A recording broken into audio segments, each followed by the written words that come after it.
Hello, this is Joe Trahan, welcoming you to the All Me podcast from the Taylor Hooten Foundation, whose mission is to enlighten the world to the truths about appearance and performance-enhancing substances. As the national leader on this subject, they communicate their educational messages through various methods, including this podcast. Thank you for listening and enjoy the show. Hey everyone, Brian Parker back as your host for today's important discussion. In previous episodes, we've looked at anabolic steroids in a variety of different ways, and it's important to note that these drugs are used for a variety of different reasons, even beyond athletic performance. One of the proper medical uses of these drugs is for hormone replacement therapy. So we wanted to discuss this topic within the LGBTQ community with our friend Sue Campbell from OUT Maine. She is the executive director of OUT Maine, an organization that creates welcoming and affirming spaces needed by our LGBTQ population through the use of youth programs, school programs, inclusivity training, and support, and more. We talked with Sue about LGBTQ youth using anabolic steroids and testosterone, including the reasons for usage, the rates of usage, and the risk of not doing this under proper medical guidance. Sue shares her own personal story about why she works for OUT Maine, how the organization has grown over the years, and the impact that she has seen OUT Maine's programs have on the youth that she works with. We discussed the training our organization did with Sue a few years ago to improve our own program, and we talk about the education we did in Maine alongside her organization and the Maine Chapter of the American Academy of Pediatrics. By having this conversation, we hope to enlighten others to the many groups of people turning to these drugs and emphasize the importance of resources and education in this area. So let's bring Sue into the show for this crucial conversation. Hey, Sue, welcome to the show. How are you doing today? Just great. Thanks for having me. Oh, thank you so much for coming. You know, this is such an important conversation, and you've been a tremendous resource to us on our end. In fact, we'll dive into this a little bit later, but our team has done training with you. We've done some educational partnership with you. And I knew, you know, when we were doing this podcast, you were one of the people we wanted to talk to, so we can talk not only more about that, but also learn more about the work that you're doing. So I'll start with a double thank you, not only for spending some time with us today, but for the crucial work that you're doing there at OUT Maine, which we'll learn more about right now. And so a logical place for us to start is to learn a little bit more about you and our guests. I always kick these things off with a little bit of background about who I'm talking to. And so I'm going to give you a bit of an open floor here with a vague question. But to start, can you tell us a little bit about your background? Now, I know that that's a broad question. You could go in a lot of different ways with that, but I guess anything that you think would be appropriate for the conversation that you and I are about to have, and maybe even tell us a little bit about your career path leading up to what you do now. Yeah. So, I got involved in this work really because of a very personal reason and personal purpose, which was that my youngest child came out to me as first as a lesbian when they were in their freshman year of high school, but then by their junior year had finally come to me one day and said, I think I should have always been a boy. And, that was really the very first, foray that I had into working with or knowing about youth that identify as transgender. And, as a parent in that moment, when that happened, I was afraid and I was scared, and, it was not something that I knew a lot about. I mean, at that point, I was a partner in a software consulting firm, and, not anything here like what I do for work now. But that really led me down the path of learning everything I could about what does this mean for, a young person to identify as trans, and what does that mean, and what are the resources? And, we're here in Maine, and, that was 10 years ago now, but 10 years ago, the closest medical facility to get any kind of access to, healthcare professionals who knew anything about, gender identity and how to support a trans patient was Boston Children's Hospital. And it took them 3 months to return my initial inquiry call. In the meantime, I have a child at home who is dealing with a lot of anxiety and stress. We had a suicide attempt earlier that year, not understanding what really was going on, thinking that things were fine. This was a child who was a really good student, was an athlete, And I, at the time, had no idea that, that my child was suffering and going through all of these pieces until suddenly it all came tumbling out. And, and so for me, that was really the first step into this. And, we ended up needing to go all the way to Rhode Island to get services because we couldn't get into Boston Children's Hospital because they had such a wait list. And so we used to spend 4 hours driving one way to go to a 20-minute doctor's visit. But that's what my child needed in order to really feel as though they were receiving the care that they needed. And I believe that having access to that healthcare and that medical care, and for the ability for him to be able to start on hormone treatments and testosterone and do it in a safe way, that's what saved my child's life. And if that meant I had to get into a car and drive 4 hours one way to do that, that's what I was going to do. But not all of our youth have that ability, and their families don't have those resources. And so, it's a challenge. But that's what got me started here. And then when my son graduated from high school, I'd spent some time on the school board. I got off that. I started looking for ways that I could support this community, and I ended up connecting with OUT Maine, who at the time was a small organization doing a little bit of work in schools. And, that was in 2015, and here we are 8 years later, and we're a much bigger organization now. Yeah, and I knew a little bit about kind of what led you into what you're doing now, and obviously there's no greater reason than to be, in a career that's based on something as personal as that and your own story. And first, I just want to applaud you for being as supportive as you were and as you continue to be with that. Not all, of our youth that go through that have that support, which is part of what OUT Maine does, right? But I know this means a lot to you and what you're doing, and I did, was hoping you'd be able to share that story just to let our listeners know why this is such an important conversation, even as we lean into more, about what you and I have done together. Just gives us a really good background on kind of why you and I are talking, why you're into this, why OUT Maine exists, and all of those tremendous resources that you do. So thanks for sharing that story to start. And that's kind of leads us right into OUT Maine, because you've mentioned that, right? You've kind of found them after you went through all this and some of the, resources that they were out there providing. And so let's learn a little bit more about not only what you're doing there, but what that organization is doing as a whole. So when you look at OUT Maine, can you tell me a little bit about like what its mission is, when did it get started, and then also tell me about what your role is within that organization? Sure, I'd be happy to do that. So OUT Maine started in 1996. It was born out of the Down East AIDS Network back when all of the things were going on around the AIDS epidemic. And it really started as a volunteer-run drop-in center for youth in what they called the Mid-Coast Maine, which is a rural area here on the coast of Maine. And the reality of that was that if youth if it wasn't safe for them to be out at home, they couldn't really ask for a ride to go to to an LGBT drop-in center. And so it really, the organization served 12 to 15 young people that were really within the immediate area here in Rockland, and so that they could walk to the drop-in. And they had drop-ins a couple of times a week. They would when I first started, we had drop-ins on Friday nights, and the youth would show up and we would cook a meal together, because many of these youth also don't always have good access to to hot food. And so that was one of the services we would provide, and build community and connection and try to help them build a lot of soft skills. And that was really the model that OUT Maine had for the first 14 years of its existence. And then in 2014, the board decided that if they were going to really reach youth in the Mid-Coast, they needed a different model. That was when they decided they wanted to hire an executive director, so that they had a paid staff person. And so they started with their first part-time executive director. They went into a strategic planning process and came out really with the basics of the model that we still use today, which really has four layers to it. The first layer is about direct youth work, and supporting youth, building their skills and their capacity. over time.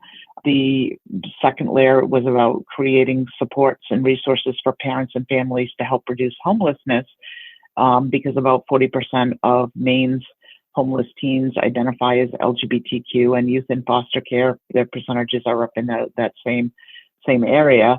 And then our third tier was about building resources and supports within schools, and that started first as Gay Straight Trans Alliances, which is a safe club for students in schools, and that was really stemmed based on a study that came out of British Columbia that showed that any school that had a GSTA could help reduce bullying and harassment for not only LGBT students, but all students by percentages of like 50%. So that was a no-brainer for us. And we said, yep, we're going to help schools do that. And so we started working with the high schools here in the Mid-Coast first, and trying to get those up and running, and talking with schools about other supports that they needed.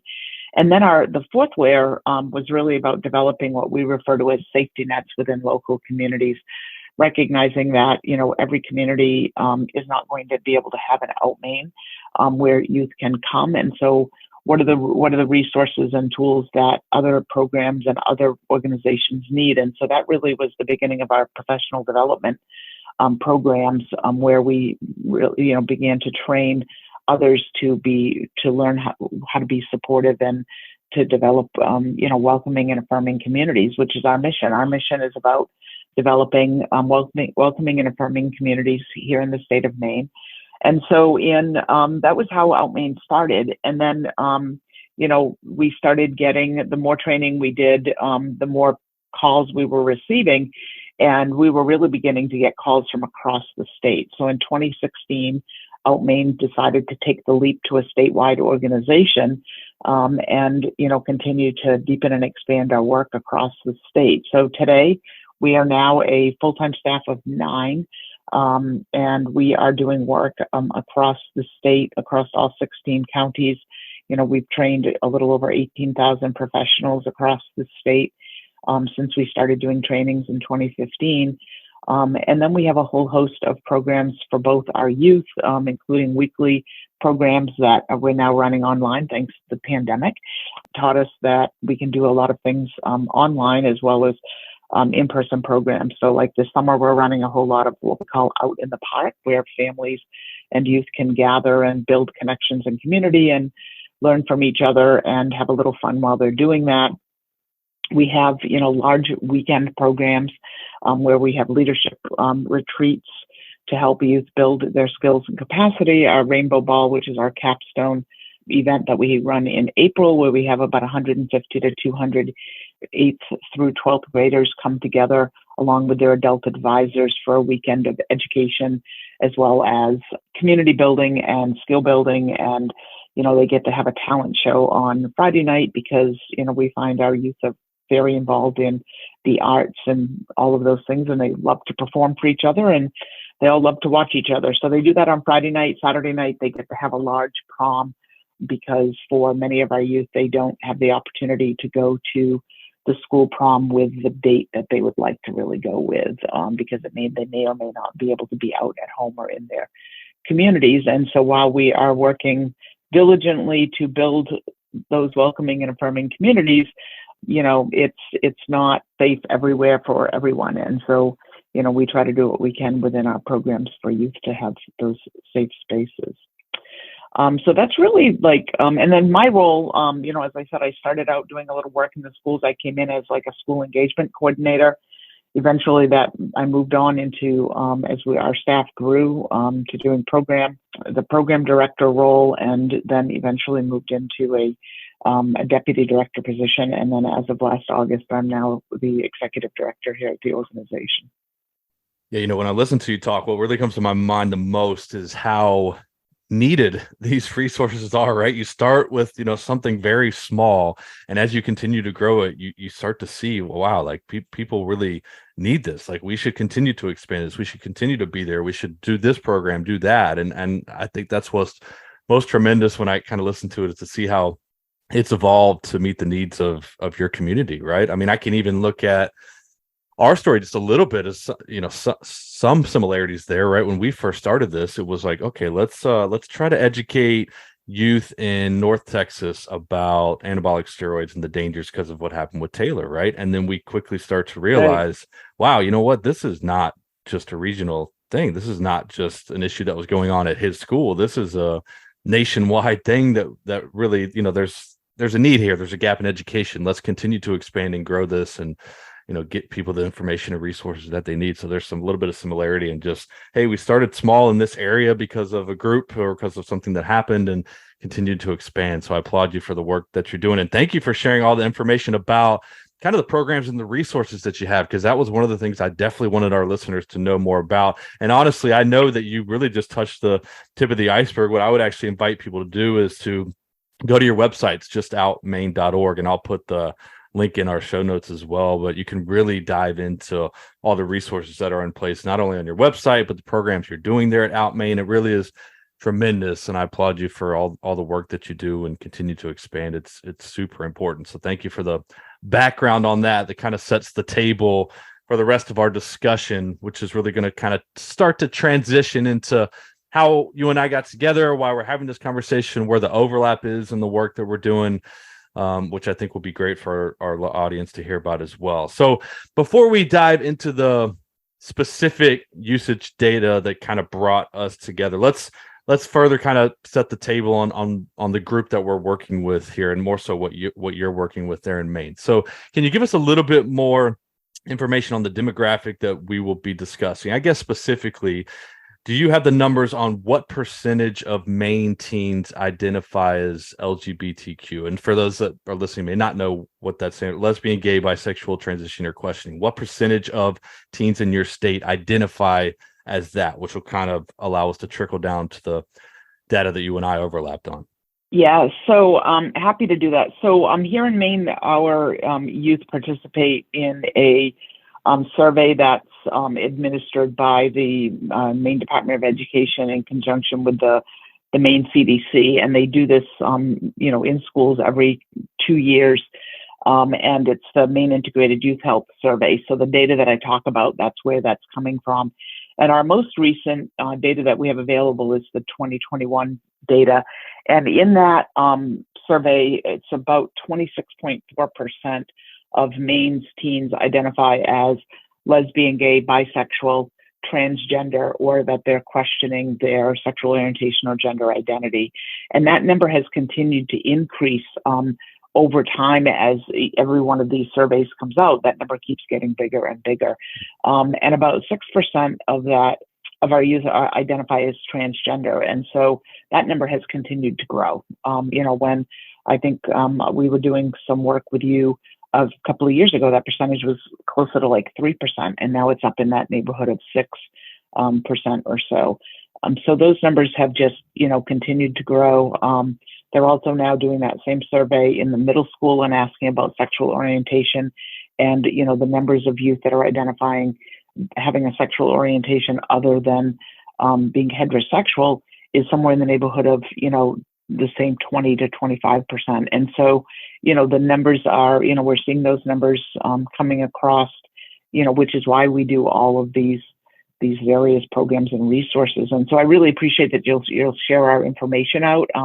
If there are folks who want access to our training programs, we offer those, have online modules available that are really accessible for anyone in the country as well. So I really appreciate you sharing that information. Oh, absolutely. I know that, you exist to be a resource, and I know you're happy to do that with anyone listening or anyone that might have questions about this. I know that you would be happy to help that. So I'll definitely make sure that information is in there. And I appreciate you kind of sharing that data, because it gives us a starting point to kind of narrow that down. The same survey kind of gave you some information on where you and I crossed over. So when we did our work together a few years back, there was some data in there showing kind of anabolic steroid testosterone use rates in that LGBTQ community. Can you break down that data for us, even though if it's from the 21 study, but what were what did you see, and what are your thoughts on why the usage is at the level that it is?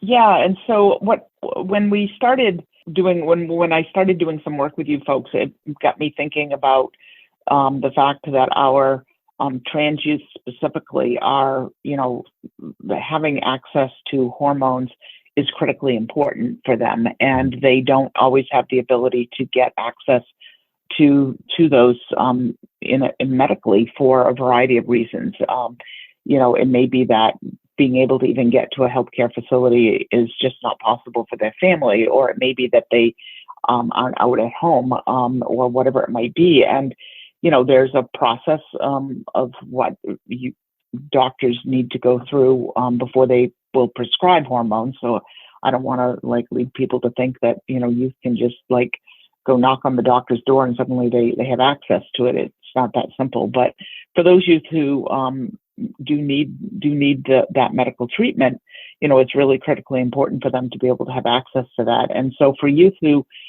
for whatever reason, don't feel that they can get access to that, they have some of them have chosen to turn to anabolic steroid use. And so when I started digging into the data in this survey, I discovered that there was a question that they asked about, and it was anabolic steroids was one of the drugs that they had asked about in this survey and about the use. And what I learned was that our transgender youth were 2 to 3 times the rate of using anabolic steroids to the rate of non-trans youth. So, you talk, when you start talking about the anabolic steroids, and, I know that, it was, people immediately think, oh, it's something that athletes use, right?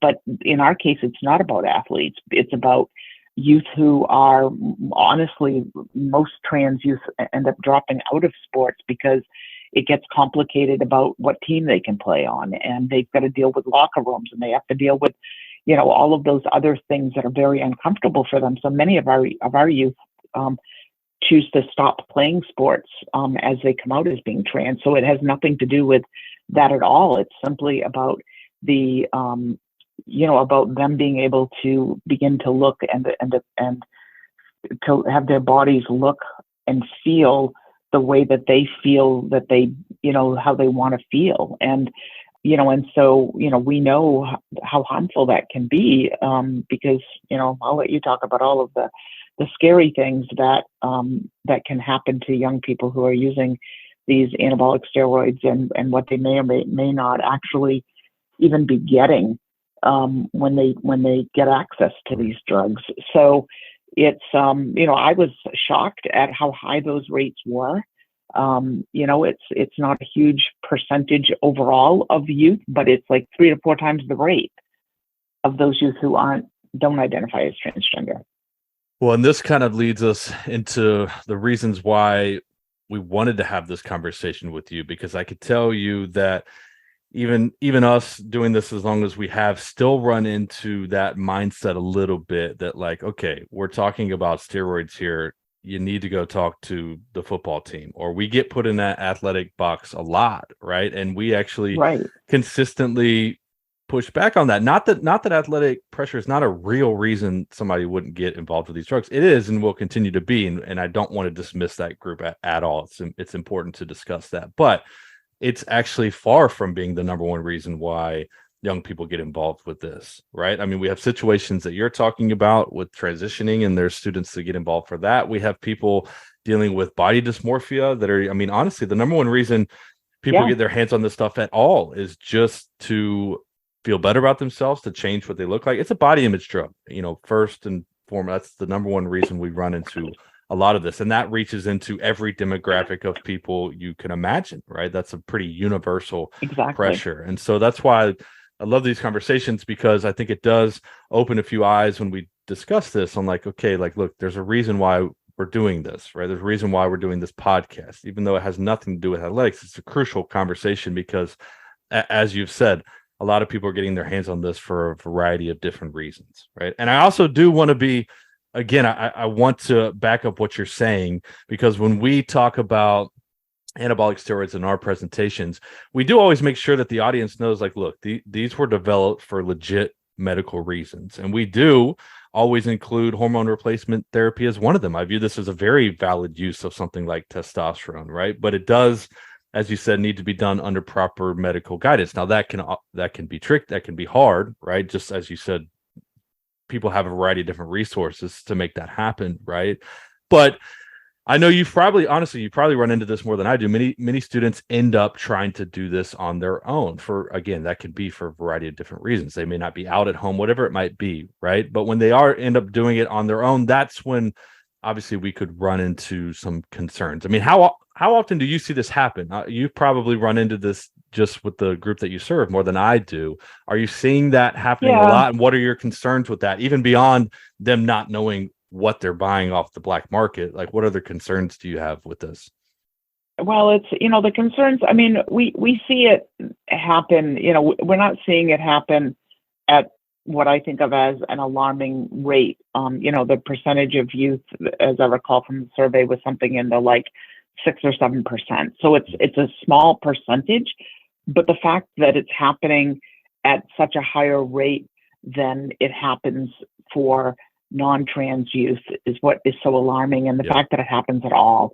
And so we see it happen, and it's the concerns are, all of the concerns that go along with the use of it for any other person, in that, it may not, give them the results that they're looking for. And many of those results are results that aren't reversible. And so, they need to be, really be under medical care. I mean, it can cause some pretty harmful effects, and, they may not even know what they're taking or the amount that they're taking. And if they get it from, let's say they get access to it from a friend who maybe is getting a prescription, so that, that the quality of the medication they're taking might be okay, but they may be taking a totally wrong dose for their body. And then that may be creating all kinds of other medical issues and healthcare issues for them that they aren't aware of, because they haven't had the necessary testing done, and they aren't under, medical care. So it's really important that, our youth are doing this, in a way that is safe for them and under, medical care, and that their parents are aware, because, there may be, they may be experiencing something and the parents aren't even aware this is happening. And so the parents can't figure out what's wrong and why is my child having these issues that they're having. And it could be, mood swings, for example, and they're thinking, well, you're just being a teenager and you're being, but it's not just being a teenager, right? It's being because of something that's happening. So it's really important that, that youth are, working with their parents, working with their providers. Parents are our number one protective factor, and we want parents involved in this. And, I find even with my own son, when all of these things came about for him, I remember saying to him, why were you afraid to come and initially talk to me? Because when he first came out, he had shared this information with someone at school, an adult at school, before he had come to me. And, his response was, I was afraid I would disappoint you. And I'm like, there's nothing you could do that would disappoint me. That is something that is, life altering. I mean, this is stuff that's really important. And, I want to be here to support you. And so parents need, youth need to give their parents the opportunity, because, we want to believe that parents want to love and support their youth. We know that that's not always the case. But we want to give parents the opportunity. And they're going to be, even the most supportive parent is going to be terrified of what it might mean for their child, because it may not be something they have any experience with. And it can feel scary. And then if you find out that not only did you not know about your child's identity, but now your child has been using a drug that may be harmful to them, that may have long-lasting effects, that creates a whole nother layer of complexity. Sure. And hopefully by having these conversations, along the way in the work that you're doing, we spark more conversations about this. And honestly, I kind of hope it continues to spark more medical care out there, right? Because that could be one of the reasons Yeah, why us we have too. people doing it at home, right? Because I mean, look at the story, your story at the beginning. You had to drive 2 states away to get the care that you were looking for. So that's part of the reason that we might end up with some young people that do try to do this on their own. And it's that medical care piece is so crucial. And you're right. One of the things that I also want to pull out when you're talking about why the medical care is so important is because it's so personal, right? Like it's not, you can't just take Yeah. X amount, one size is not fitting all. And this goes to anabolic steroid use across the map, right? There would need to be so much blood testing involved and checking of levels and hormone levels involved that you can't just Google how much should I take and apply that to every single person out there, right? Like there is No. a ton of testing, a ton of monitoring, a ton of guidance, dosage amounts that fluctuate. It's a thorough process. And so, that's why the medical care is so important, because if you're not getting all of that looked at, then you're right. There can be some serious side effects that come into play. And I can apply that to any demographic that's trying to just do this on their own and buying stuff online and getting their information, from a search engine. So the medical guidance piece is important, but I do also hope that, there continues to be more medical resources out there to approach these situations as well. I think that's part of the equation involved here. And as we're talking, like, I kind of get hit by these stories, even yours, right? And even just what you said about your son and what they said, right? I mean, these stories are so impactful. I've been impacted ever since we first started talking with you. I want to give you, I don't know, maybe one more opportunity to share a story of maybe a youth that you've come across that have used these substances or thought about it or tried on their own, or something that might shine a light on this even more, on why this is such an important topic to discuss and why these resources are so important that we provide. Yeah. I'd love to. And I just wanted to circle back quickly about the healthcare. And that's, you're right. Having adequate access to healthcare is critically important. And so much of the care that's needed for our youth is standard care that all other people need as well. And that's why we are working so diligently and to develop, training and resources for healthcare providers, because not all healthcare providers need to prescribe hormones, but they need to be able to, maybe run a blood test or provide other support, and work in conjunction with the professionals that are and do want to provide hormones, endocrinologists and others. And so that's really critical. And so, when we think about other youth that really, we talk with youth all of the time who are, either have started on hormone treatments or have been wanting to start on hormone treatments, have thought about, whether they are, we really work hard to discourage the ideas if we're hearing them talk about, wanting to get access to this, but my parents aren't out. And well, I think maybe I'm going to try to order this stuff online. And we work really, really hard to be like, no, wait, you don't want to do this. And here's all the reasons why. And to work with them to get to a place where they feel like they can talk to their parents and, really be able to have that opportunity to work with their healthcare provider and to get get access to the medical treatment that they do need at the time that it's appropriate for them to receive that. We have youth who are trying to, they're talking about it even before perhaps they've gone through puberty. And for those youth, that's not the right time for them to do that. And so, we work really hard to try to support the youth in, in those decisions so that they're not making decisions that may be more harmful to them than helpful. And so, sometimes that is about trying to get parents on board to be able to have those initial conversations, with their healthcare providers so that their youth can be monitored. And then those decisions about medical care can be made at the appropriate times. But once the youth, if it is determined that, taking hormones is the right decision for a young person, giving them that opportunity to do that really provides this level of empowerment for so many of them. I've really seen youth, the change in youth. We had one young person who the first time we met them at one of our weekend retreats. They spent the entire weekend sitting on the floor, kind of behind a couple of folding chairs every time we would have group discussions, because that's how they felt safe that weekend. And they would come back to programs repeatedly over time. And this was a young trans woman who, when we first met her, she was at the beginning of her transition, and yet like 3 years later, she came to our Rainbow Ball, and she really had gone through her process, and was now like really out, and she was confident, and she was up on stage performing, and it was really a shining example of what can happen with our youth when they have supportive families, supportive resources in their community, and access to the appropriate medical care.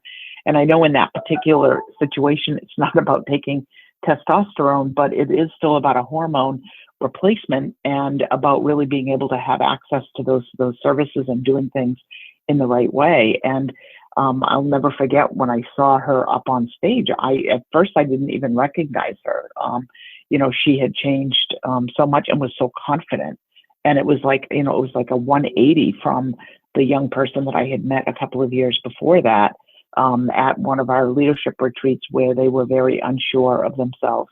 So it's really, it's breathtaking when you can talk with these youth who really have been able to get access to the appropriate supports and healthcare, and really have allowed them to step into their lives as who they are, and not as who society thinks they're supposed to be.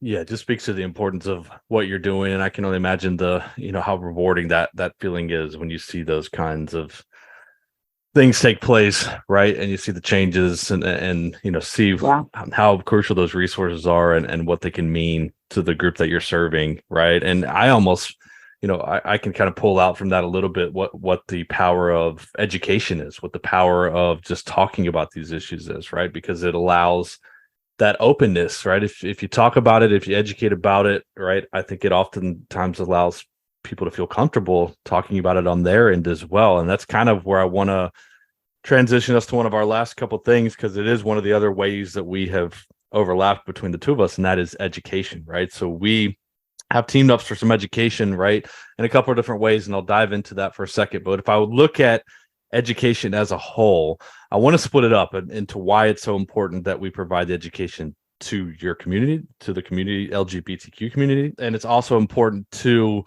the people outside of that, right, to enlighten them to the different groups of people turning to these drugs. So let's talk about kind of the educational resources that you provide. So if I'm speaking of education as a powerful tool, it's one of the things that we do every single day on our foundation. Why is it so important on your end to educate your community on anabolic steroids, on that use, on what they are, on what they can do? Why is that a crucial step in this process? Education is key. As you said, the more we educate people, the more people are comfortable asking questions about topics they might not know about. It's about them learning about pieces of information that they may not, know about. And anabolic steroids is not something that's, really widely talked about in most communities. When you say, oh, steroid use, it's people think about, big, bulky athletes, right? Or, that's generally the first thing that comes to someone's mind. And this is not at all what we're talking about. We're talking about young people who are using a medication or, a steroid use to, really reduce their body dysphoria and to really be able to have their bodies align with the image that they have of themselves. And so having those conversations and knowing that,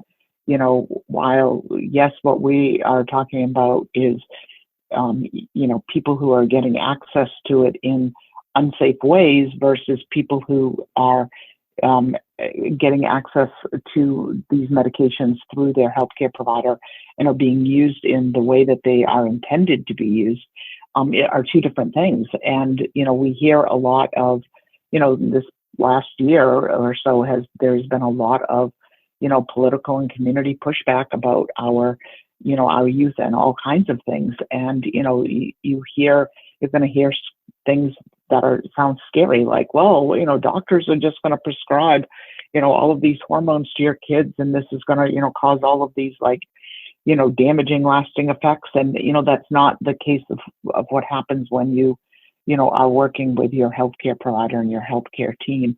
But those are the kinds of scary things that can happen if they get access to, these drugs, or things that are being sold as these drugs, and they're not the right drugs, and they're being misused. And those things can happen, but it's not something that's happening to every youth. It isn't something that's happening, in such a wide array that, the world, that we need to scare people. We need to educate people and allow them to ask questions, allow them to have enough information so that they know what questions they should be asking their healthcare providers, and what types of conversations that parents should be having with their youth if they are seeing changes in their youth that seem unusual. They should be able to have enough information to be able to have a reasonable conversation with their child to find out if something might be going on.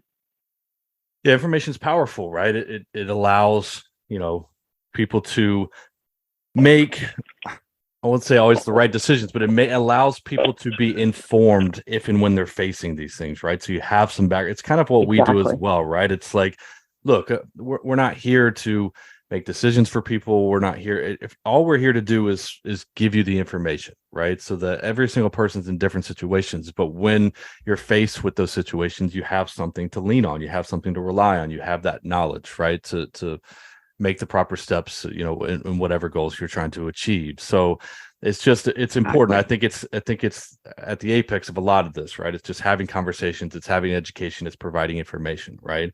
And that's one of the ways that you and I actually teamed up. Actually, after we connected with you, we looked in a couple other groups there in Maine. We did some pretty crucial education across your state. So we teamed up for education alongside the Maine chapter of the American Academy of Pediatrics. So we got them involved. And what we did is we put a program together and we presented at a few different places. It included, a few Maine high schools, the Department of Education itself. We did a talk with the School Nurses Association. We also talked with American Academy of Pediatric leaders on a call. So we worked with a bunch of different groups, and in each of these programs, we made sure to include an emphasis on the LGBTQ community, because one of the things that we were trying to do was to enlighten others to the many different groups of people turning to these drugs, right? This all goes back to what we talked about a few minutes ago, getting people to think beyond that athletic thing and realize that, these are being used for a variety of different reasons in a variety of different groups, right? So I know why that was so important, because we do that every day in our program, from day one, is to try to show people the variety of people that this applies to. But on your end, why do you think it's so important to include those kinds of groups in these conversations? Why is it important that we enlighten others to those different groups of people that are turning to these drugs, right? And get beyond just that perception of it's just these people or those people. Right. Well, I mean, these are the people who are, working with, our youth, on a regular basis, right? I mean, it's our pediatricians, it's our, schools where our youth are, most during their waking hours. It's coaches, it's teachers, it's, school nurses are often, for many youth, school nurses are, one of the safe people that our young people will go to. In schools, our youth will say, again, this is based on, survey data from the Maine Integrated Youth Health Survey, that, they feel less safe in school than non-LGBT youth, but yet they'll go to an adult in school for support and resources more frequently than non-LGBT youth. So school nurses, high schools are all critical places to have education for adults that are working with these youth, for the same reasons that I just talked about, giving parents the opportunity to have conversations with youth if they are noticing things that may be happening to a young person. It's the same for, doctors and pediatricians. And, adults that are in schools and school nurses to really be able to, have some understanding and knowledge and background, and so that they're thinking about these types of topics, when they are talking with and supporting our trans youth, as much as they are supporting any other youth. It's just shining a light on another population of youth that they may want to be thinking about when they are talking to them and thinking about what might be going on in that child's life. Yeah, education's got to happen on both sides of the coin. We always do this as well when we're setting up programs with groups or schools, whatever it might be.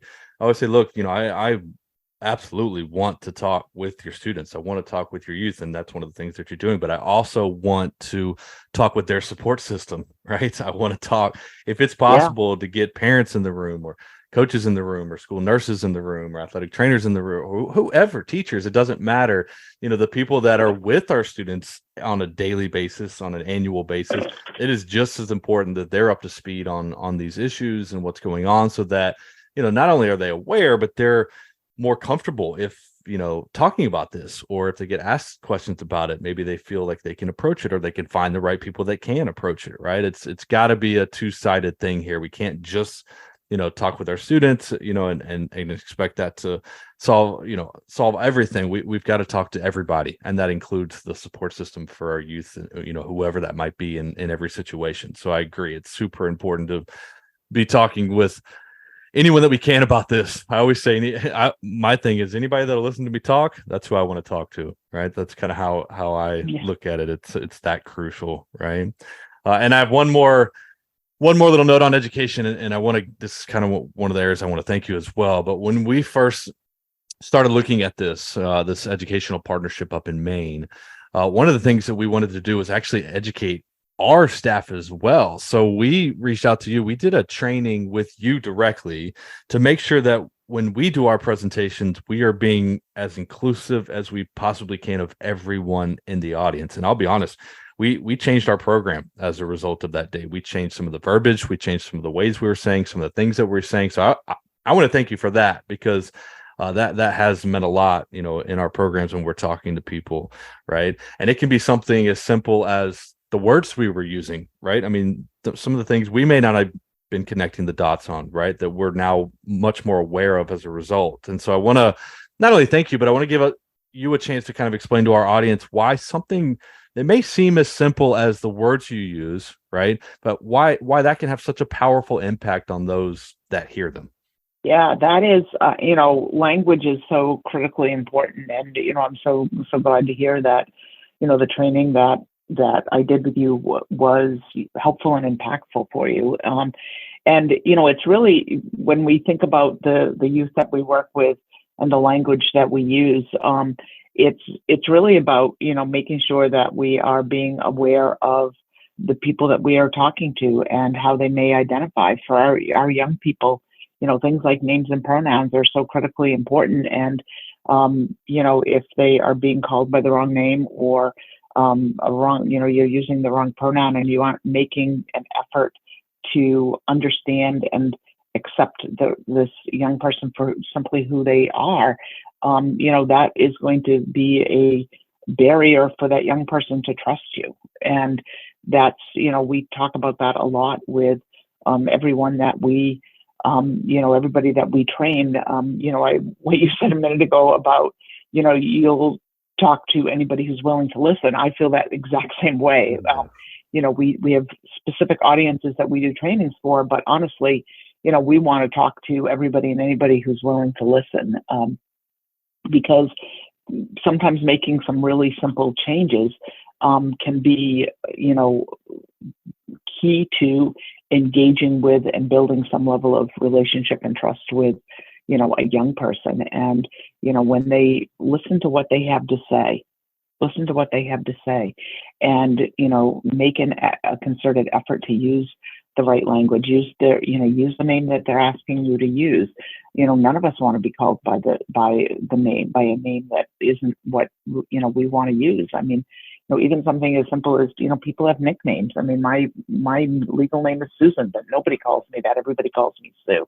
And, that's pretty standard for a whole lot of people. And, it's not that different than when we're working with our young people, and they may ask us to use a name that's not their legal name. Well, it's not that hard to do that, but yet it seems to be a big struggle.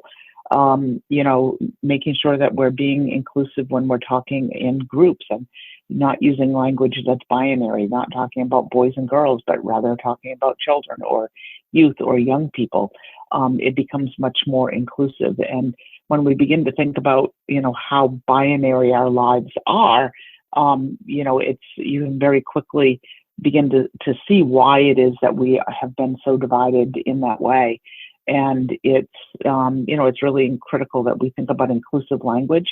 And when we're speaking to groups of people, that we're trying to be as inclusive as possible, and just be recognizing that you don't know who may be in that group of people that you're talking to and how they may identify, and how something that you could say could just really be off-putting or be a barrier to them to be able to then move forward in any level of, engagement or trust building or whatever else it is that you might be needing to do with that group of young people.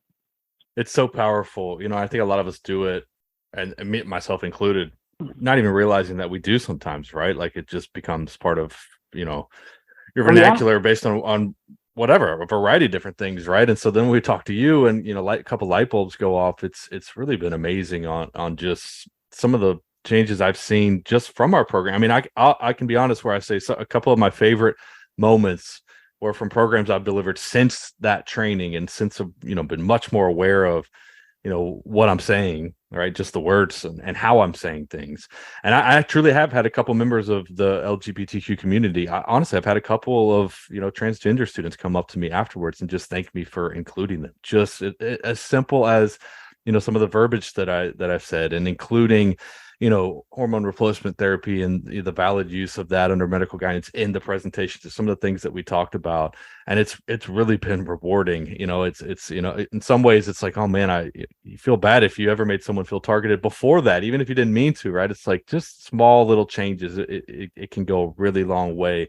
And so I want to thank you for giving me those moments. If we hadn't spent time with you, we may not even been aware of some of those things in our presentation. So thank you for that. And thank you for the time. That was my last question for you. I mean, to wrap up, I'll give you a chance. Anything that we missed? I mean, if you've got a story on, how this has been rewarding to you, if you want to say anything to anybody listening that may want to use you as a resource, anything, I'll throw it out to you to wrap us up. But thank you for all this information. Oh, absolutely.